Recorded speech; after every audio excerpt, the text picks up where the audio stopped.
Why are podcasts so great for NGOs? What is a podcast? First off, it's an online audio program on demand available via smartphone apps. Some people make a comparison to Netflix and call it Netflix for audio. Some people call it online radio. It's on demand, available via the smartphone apps, like I say, both Android and iPhone. iPhone has a pre-installed app which is purple and says podcast. For an Android phone, you need to go to the Play Store and download a podcast player. They are free. Podcast Addict is a very good one. Freedom to say what you want on your own terms. It's your own production and your own channel to distribute that. And it's becoming more and more popular. Figures from the US, 1 in 4 people listened to a podcast in the last month, and podcast consumers actually consume the content, which is great news. Not just an older audience either. This is from LinkedIn. 42% of people under 35 are listening to podcasts, according to a survey that they produced in 2016. Podcast listeners are wealthy and clever. More research from the US, where podcasting is absolutely huge, shows that people who listen to podcasts are generally well off and highly educated and engaged. That is exactly the sort of audience NGOs want to reach to promote their message, and also very attractive for potential fundraising. Podcast listeners opt in. They choose to listen to the content that they actually consume. It doesn't just flash past like it does on TV or on the radio. They actually choose subjects, and then they are usually very loyal to them once they've chosen them. So this is a famous quote from Roman Mars, producer, co-founder of the Radiotopia podcast network. One podcast listener is worth 10,000 radio listeners. More research from the US, podcast ads really work, so again showing the effectiveness of podcasting. 2/3 of listeners have acted on ads they heard in a podcast, according to this ComScore survey. That means they either researched a product or actually bought a product. That is absolutely hugely high. Why is it interesting for NGOs? You can use it to reach your key stakeholders directly.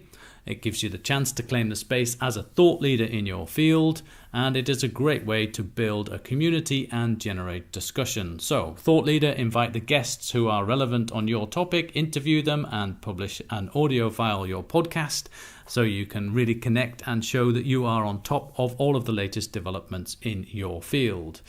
More points. Knowledge sharing. It's absolutely great for knowledge sharing. Maybe a few people come to a conference, but you can reach a lot more people via podcasting on a regular basis. Hearing the voices of those directly involved will increase impact. Reading dry reports is all well and good, but it leaves people a bit cold. Voices convey the emotions of the points, and let's face it, NGO topics are often life and death and hugely important. You can use podcasts to set the agenda. It's an alternative voice to the mainstream media. If you're on mainstream media, you might get 9 or 10 seconds. If it's TV, you might get a radio interview once in a blue moon. With a podcast, you have your own channel and you can do it as often as you want.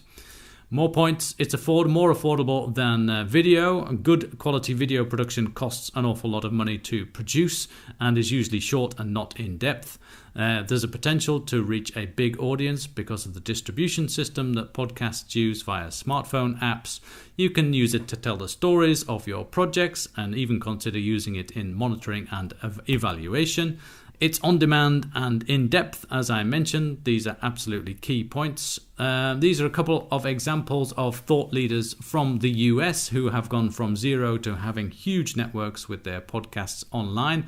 The first is on business, on entrepreneurship, John Lee Dumas, and the second is also a business-type podcast on passive income. Check them out online and you will see what sort of huge audiences they've been able to achieve. Why people like podcasts? Because of stories. We communicate through stories and we love listening to them. Because of tips, life advice, being richer, being more beautiful, being thinner, being more clever. That's how it works. Super easy. Listen on your phone. It's free and top quality content, which is also fantastic. You can listen while you're doing other stuff. This sounds kind of like a no-brainer, and it is, but it's absolutely great. It adds value to your time. So cleaning the house, why not listen to a life-improving podcast while you are doing it, or cycling to work on your commute?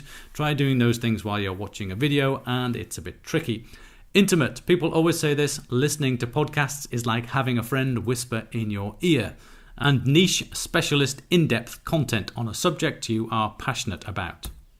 How to start a good podcast. You need to make a plan. Don't just start willy-nilly. You need to have a clear focus. Who are you doing it for? Develop a format. Interview podcast is a great way to start. Invest in some training and coaching. So after some training and coaching, you'll be up and running. It will save you a lot of time and stop you making a lot of mistakes. If your budget is bigger or you want to have a more in-depth and more produced podcast, then you can always consider buying it in. Edit the podcast to remove the dull moments. Yes, absolutely. Do not just send everything out that you have recorded. Integrate the podcast into your strategic communications and be realistic about the time needed for production. Doesn't have to cost a lot of time. A few hours once you have the basic skills will be enough to produce an interview podcast.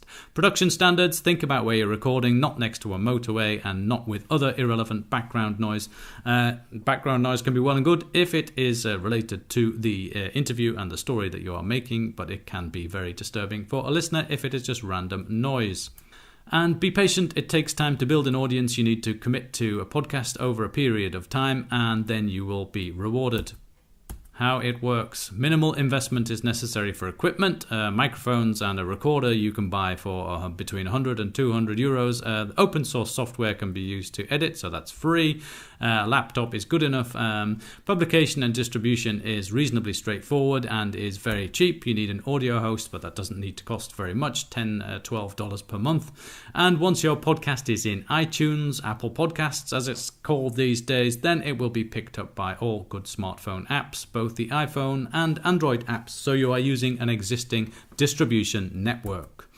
You need to build your audience, use your existing channels, so see where it will fit in that, map the stakeholders and potentially interested influentials and organizations, share the podcast with them, ask them to share in their networks too, use your email marketing lists, use Facebook groups, get in touch with other podcasters in your field and cross-promote the podcast. Combine with physical events too, so people know you are doing it, and be consistent with production. So make sure you actually produce a series of podcasts and be very clear about how many and how often, and then people will be more keen to follow you. So a summary, just to wrap up, tell your story in an authentic way and on your own terms. This is what podcasts can offer to you. It can help you claim your space as a thought leader. It will help you share knowledge, stimulate discussion, build a community, help you with your network, and increase your exposure. Okay, this is me, so you can get in touch with me for more info. There's tons of resources and more articles related to podcasting on my site, podcastingforyou.com. This is the email and this is the mobile phone number that you can get me on. I offer production services, training and coaching, and I can help you and your organization get going with podcasting very quickly, or you can hire me in to produce a series of podcasts for you. And this is an example of a podcast I made together with Johan Tefelde. It's on aid in South Sudan. We made this to coincide with the Knowledge Platform for Security and Rule of Law conference, Elephants in the Room, made as a podcast to generate discussion and to introduce podcasting to the NGO world. So have a listen. You can find it on SoundCloud, and there you just search for the title, NGOs, What Are They Good For? It's also on my website, podcastingforyou.com. I'd love to hear what you think about this podcast and, of course, any other questions you might have on podcasting. Okay, thank you very much. My name is Andy Clark.